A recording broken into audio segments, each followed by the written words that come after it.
Hey everyone, and welcome to the deep dive. We always try to cover the topics you're most interested in, and lately we've been getting a ton of requests to do a deep dive into astaxanthin Ah, and bone health. it's a hot topic for sure. So that's exactly what we're going to do today. We're going to dig into some fascinating excerpts from a scientific review article. It's called Astaxanthin as a Potent Antioxidant for Promoting Bone Health, an up-to-date review. Okay. And we're going to unpack what this powerful antioxidant really does when it comes to keeping your bones strong and healthy. Does it help with osteoporosis? Right. Maybe osteoarthritis? Could it even play a role in something like fighting bone cancer? Interesting questions. We're going to find out. Yeah. But before we jump into the nitty-gritty of astaxanthin, I'm kind of curious, how do our bones even work in the first place? Can you give us, a quick Bones 101? Sure. I think a good way to think about your bones is like a city that's constantly under construction. Okay. You have these construction crews, and they're called osteoblasts. Osteoblast. Okay. And they're always busy building up new bone tissue. Gotcha. Then you have the demolition crews, right? And those are called osteoclasts. Okay. And their job is to break down old or damaged bone. Makes sense. And so this process, it's called bone remodeling. It's happening all the time. So it keeps your bones strong and healthy. That makes sense, yeah. It's like a delicate balance, right? Exactly. What happens when things get out of balance, though? Like when that process goes a bit haywire? Well, that's when you start running into trouble, right? Uh-huh. And that's where oxidative stress comes in. Okay. Oxidative stress, I've heard that term before. Right. Yeah. Think of it like rust damaging a car. Okay. So in your body, you have these unstable molecules called free radicals, and they can really do a number on your bone cells. They disrupt that delicate balance. You know, the one we were just talking about. A bone remodeling process. Yeah, exactly. And when that happens, it can lead to all sorts of problems like osteoporosis and other bone diseases. Osteoporosis, that's a big one, right? Yeah, for sure. Especially for, women who are postmenopausal. Right. But isn't that where astaxanthin comes in? I mean, I've heard it's like a super potent antioxidant. It really is. Like, it's way more potent than some other antioxidants you might be familiar with. Like, for example, vitamin E. We're talking like up to 100 times more potent. 100 times? Yeah. And it's able to do this because of its unique molecular structure. Yeah. It can basically just gobble up those harmful free radicals really effectively. Wow, 100 times. That's impressive. It is. So how does all this translate to, actual tangible benefits for our bones? Let's start with osteoporosis, since we were just talking about that. Yeah, sounds good. What's the connection there? Well, as women go through menopause, their estrogen levels start to decline. Right. And that can make their bones way more susceptible to, oxidative stress, which we were talking about, and also bone loss. Right. But this is where the research on astaxanthin gets really interesting. Oh. There have been a couple of really promising animal studies, one using mice, one with rats. And these studies, they basically mimic the effects of menopause to see how astaxanthin could help. And the results were kind of remarkable, honestly. No. Okay. What did they find? Well, they found that astaxanthin actually led to improvements in bone mineral density. That's a good thing. Right? It's a key indicator of bone strength. So it's not just like a theory. Yeah. There's some evidence to back it up. Exactly. Did they just measure bone density, or did they actually look at the bone structure itself? They looked at both. Oh, wow. And what they found was when they gave us astaxanthin, the bones were not just denser. They were actually stronger and healthier overall. So it wasn't just preventing bone loss. It was actually It was improving. building better bone. Yeah, exactly. Wow. That's incredible. Now, I know a lot of our listeners, they struggle with osteoarthritis. Yeah. And I know that's a different kind of bone issue. Mm-hmm. But, are there any studies looking at astaxanthin's effects on that? There are. And the results there are also really promising too. Oh, that's great. Yeah, so osteoarthritis, it's a degenerative joint disease. Mhm. It often affects the hips, Hips, knees, yeah. knees, yeah, exactly. And it's characterized by pain, stiffness, Yeah, you don't have to tell me. and inflammation. Yeah, right. So several animal studies, they've looked at how astaxanthin might impact this. And they found over and over again that astaxanthin can help protect the cartilage, it can help reduce the inflammation, Okay. and even decrease the pain. And the key here is it's not just masking the symptoms, it's actually addressing the root cause. Whoa, that's so important. Yeah. Because a lot of treatments are just oh, here, take this pill, it'll mask the pain. but it's still there. Exactly. Yeah. Okay, so animal studies are great, Right. but what about humans? Yeah. Have there been any human studies, looking at this? There has actually been one, a human clinical trial, and it used krill oil. Now, krill oil, it naturally contains astaxanthin, right? Okay. And in this trial, they found that it actually did help people with osteoarthritis. Really? Yep. Improve their knee pain, stiffness, and even function. That's amazing. Yeah. Super promising. So for our listeners out there who are struggling with joint pain, Right. this could be like a real game changer. It could be. We need more research, Sure. but it's definitely promising. But we're not done yet, are we? Oh, no, not at all. Astaxanthin might have potential for some other bone diseases as well. Is that right? That's right.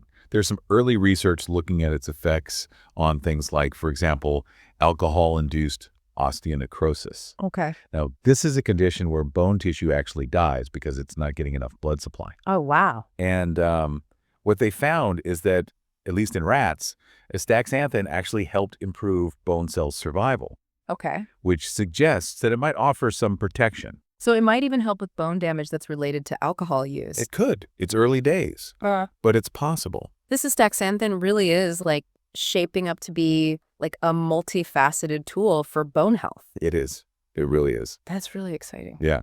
And there's even some early evidence from lab studies suggesting that astaxanthin might be helpful in fighting osteosarcoma, And that's... which is a type of bone cancer. Oh, wow. It seems to actually inhibit the growth of these cancer cells. Wow, that's pretty remarkable. Now, of course, this is very preliminary, Yeah, sure. but it does offer a glimmer of hope Yeah. in a really challenging area. Okay, this is all so fascinating. It is. But before we get too carried away, Yeah. we do need to be a bit realistic about the limitations. Of course. I mean, I imagine a lot more research is needed, especially research on humans, right? What Absolutely. are your thoughts on that? You're 100% right. While the preclinical data, all this stuff we've been talking about, it's really exciting. Yeah. We definitely need more human clinical trials to really know for sure Okay. and also to figure out the best dosages. Right, because you can't just extrapolate from rats to humans necessarily. No, not necessarily. Yeah. So there's still a lot to learn. That makes sense. What about the bioavailability issue? Okay. I've heard that astaxanthin can be like a little bit difficult for our bodies to absorb. Is that something to be concerned about? It's a good question, and it is a valid concern. Okay. Bioavailability, it basically refers to how well our bodies can actually absorb and use a substance, right? Yeah. And astaxanthin, unfortunately, it can be a bit tricky in that regard. Oh, okay. It's not as easily absorbed as some other things. However, researchers, they're not just sitting around. They're exploring ways to improve this. Oh, interesting. So they're looking at, for example, using these special drug delivery systems Okay. to kind of help astaxanthin get to where it needs to go in the body more effectively. Oh, okay. That makes sense. Yeah, So there's still work to be done. Mm. But it sounds like there's a ton of potential here. absolutely. What an incredible journey this has been. We've talked about everything from how our bones are constantly being remodeled to the power of antioxidants and then all this incredible research on astaxanthin. I know, right? It's a lot to take in. But what does it all mean for our listeners? Exactly. We'll be right back after a short break to kind of put all these findings into the bigger picture of bone health. Don't go away. Sounds good. Welcome back to the show. I don't know about you, but I'm still kind of processing all that amazing information about astaxanthin. It's pretty remarkable, isn't it? It is. It's just amazing to think that something as simple as like this natural pigment could have such a powerful effect on our bones. I know. And what I find really exciting is we're not just talking about, just treating diseases, right? Right. It's about promoting overall bone health, Yeah. like making your bones stronger and more resilient. Exactly. I mean, we saw that astaxanthin can improve bone mineral density. It can potentially improve bone structure. It reduces inflammation and maybe even plays a role in fighting really serious conditions like bone cancer and osteonecrosis. Yeah. It really seems like astaxanthin is becoming this really valuable tool for supporting bone health throughout our whole lives. It does, doesn't it?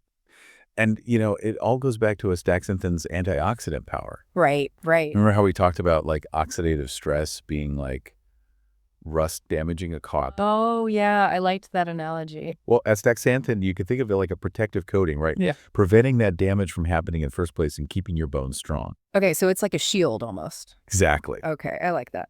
So with all this exciting research, should everyone be like running out to buy astaxanthin supplements right now? Well, hold on a second. The research is definitely promising, but we have to remember we still need more studies, right? Okay. Especially studies on humans, to really confirm these findings and to figure out what the optimal dosages are. Okay, that makes sense. So you're saying like, don't go overboard just yet. Right. And it's always a good idea to talk to your doctor Yeah. before starting any new supplements. Yeah, right, of course. Especially if you're already taking medications for like, osteoporosis, osteoarthritis, or any other condition. Yeah, you want to make sure there are no interactions. Right, yeah. Don't want any surprises. Exactly. Okay, so talk to your doctor first. Got it.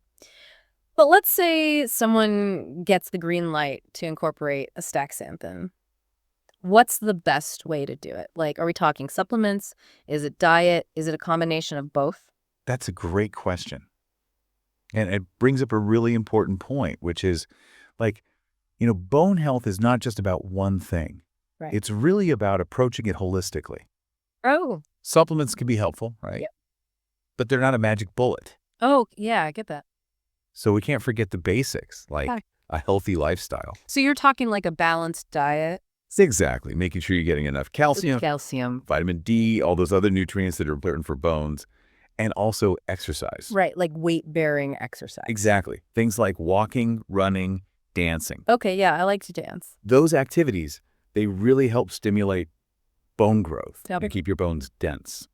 So it's like you're creating this synergy, right? Yeah. Between a healthy lifestyle and then something more targeted, like astaxanthin. You got it. I like that. Yeah. So think of astaxanthin as like an extra tool, right? Okay. In your bone health toolbox. I love that. Bone health toolbox. It works best when it's combined with all these other good habits. That makes total sense. It's like you can't just rely on one thing. You got to take a multifaceted approach to support our bones. Exactly. Now, I know you're really plugged into the scientific community. What are some of the things that are like the most exciting areas of research for you when it comes to astaxanthin and bone health? Like what's on the horizon? Well, one area that I'm really excited about is personalized medicine. Okay. We're kind of moving towards this future where we can tailor treatments to individual people's needs. Right. So imagine being able to optimize astaxanthin's bioavailability just for you, or target it to specific areas in your body. That's the future. Wow. Personalized astaxanthin therapy. That sounds pretty futuristic. It does, doesn't it? But it's closer than you think. Yeah. And that's not all. Oh, there's more. There's more. Researchers are also looking at different dosages and different ways of giving astaxanthin. Like, is it better as a pill, a liquid? And also, can we combine it with other therapies to make it even more effective? Wow. So it's like the research is just getting started. Oh, yeah. There's so much more to learn. That's so exciting. It is. Okay, so for our listeners who are like, they're ready to take action, what are some practical steps they can take right now to help boost their bone health? Well, first of all, pay attention to your diet. Make sure you're getting enough calcium, enough vitamin D, and then build exercise into your routine. Okay, and like we said, weight-bearing exercise especially. And most importantly, stay curious. Oh, I love that. Stay curious. Keep learning, Yeah. because the more you know about bone health, the better choices you can make for yourself. Knowledge is power. I love that. Yep. Stay curious and keep learning. That's a great mantra for life in general. It is. We've covered so much ground today, and I'm curious, what are some of the things that like really stood out to you as we were talking about all this? Well, one thing that I always find fascinating is just the connection between nature and human health. Mm-hmm. Here we have this tiny little pigment. It's found in algae. Right. And it has the potential to make such a huge difference in our skeletal system. It just shows you how intricate life really is. I love that. It's like sometimes the most powerful solutions are found in like the simplest, most natural things. Exactly. Now, before we wrap up, we need to address the elephant in the room. Oh, okay. What's that? What about people who don't really like seafood? Are they missing out on the bone-boosting benefits of astaxanthin? That's a good question. And, the good news is you don't have to love seafood to get astaxanthin. Okay, good. Seafood is a great source, Yeah. but it's not the only one. Okay. You can find astaxanthin supplements that are made from algae. Oh, interesting. And you can even find some foods that are fortified with astaxanthin. Oh, okay. So there are options, There are. even for people who are not like big seafood fans. Exactly. I'm also wondering about like dosage. We talked about how it's important to talk to your doctor Right. before supplementing, but is there like any general guidance on how much astaxanthin someone might want to take? That's another great question. And, you know, the honest answer is there's no one-size-fits-all answer. Okay. It really depends on the person, like how old they are, their overall health, and what specific bone health issue they're dealing with. So more research is needed to figure out the best dose for different situations. Okay, so it's a bit of a waiting game while the science catches up. It is, Yeah. but that doesn't mean people can't start taking steps now to support their bone health. Right. Like we said. Exactly. It all comes back to that holistic approach, right? Yeah, the balanced diet, the exercise, Exactly. Taking care of yourself. and stay informed. Yes. Staying informed about the latest research. And who knows, maybe one day astaxanthin will be just as well known as calcium and vitamin D when we talk about bone health. I think you're right. I think it has that potential. I think so too. Well, we've reached the end of our deep dive into astaxanthin and bone health. We hope you've enjoyed this journey as much as we have. Me too. Remember, knowledge is power, and we always encourage you to stay curious, keep learning, and prioritize your bone health. Thanks for joining us on the deep dive. Wow, we've really covered a lot of ground in this deep dive into astaxanthin and bone health. We have, from the basics of how our bones even work to all this really exciting research on astaxanthin. I know, it's pretty mind-blowing. And I especially love how we've talked about astaxanthin not as like a quick fix, but as part of a, Holistic approach. exactly, a holistic approach to bone health. And that includes things like a healthy diet, regular exercise, and just like staying informed. Staying curious. Yeah, staying curious about the research. Absolutely. So speaking of choices, I have kind of a final thought-provoking question for you if you're up for it. Okay, I'm ready. So given everything we've learned about astaxanthin, all these potential benefits, and, the need to think holistically, Right. how do you think astaxanthin might fit into like a personalized bone health strategy, like alongside things like diet, exercise, all those lifestyle factors? That is a great question. And, it's something that I think everyone should be thinking about because there's no one-size-fits-all approach, right? We're all different. Right. And our bone health needs are all different. So true. So it's really about, like you said, staying informed, talking to your doctor, Right. Yeah. and figuring out what works best for you. That's such a great point. It's really empowering, right? It puts you in the driver's seat. Exactly. It's about taking control of your health. Absolutely. Well, on that note, I think we've reached the end of our deep dive into astaxanthin and bone health. Time flies when you're having fun. I know, right? It's been such a fascinating conversation. It really has. We hope you've enjoyed it as much as we have. Me too. And remember, knowledge is power. We always encourage you to stay curious, keep learning, and prioritize your bone health. Could not have said it better myself. Thanks for joining us on the deep dive.